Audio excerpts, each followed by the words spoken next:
So much. Yes. And ఇప్పుడు మా వితిక గారిని మాట్లాడవలసిందిగా కోరుకుంటూ ఉన్నాం. అందరికీ నమస్కారం. స్టేజ్ మీద ఉన్న పెద్దలకి అండ్ మీడియా మిత్రులకి థ్యాంక్స్ ఫర్ కమింగ్.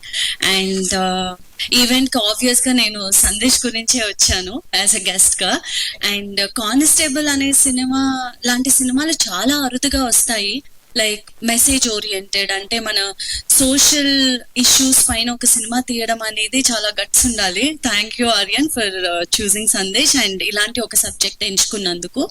అండ్ అంతేకాకుండా ఈ సినిమాని ఎంకరేజ్ చేస్తూ ప్రొడ్యూస్ చేసిన జగదీష్ గారికి congratulations and all the very best.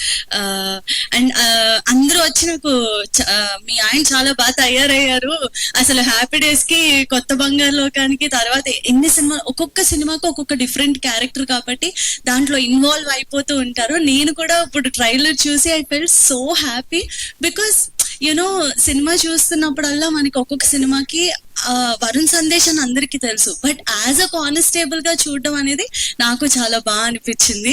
And I wish good luck to the whole team. And heroine గారు కూడా చాలా బాగా చేశారు. లైక్ ఐ మీన్ ట్రైలర్ కానీ నేను ముందే చూసాను, ట్రైలర్ చాలా కొత్తగా డిఫరెంట్ గా అండ్ ఆడియన్స్ పబ్లిక్ కి ఒక మెసేజ్ ఓరియంటెడ్ సినిమాలు అరుదుగా వస్తాయి కాబట్టి మీరు అందరూ please encourage small budget films. ఇలా మన రాజేంద్ర ప్రసాద్ గారు చెప్పినట్టు ప్రతి శుక్రవారం వచ్చే సినిమాలు ఇవి. మీరు అందరూ ఎంకరేజ్ చేస్తేనే ఇంకా మంచి సినిమాలు తీస్తారు ఇలాంటి టీం అందరూ కలిసి. And thank you so much for this opportunity.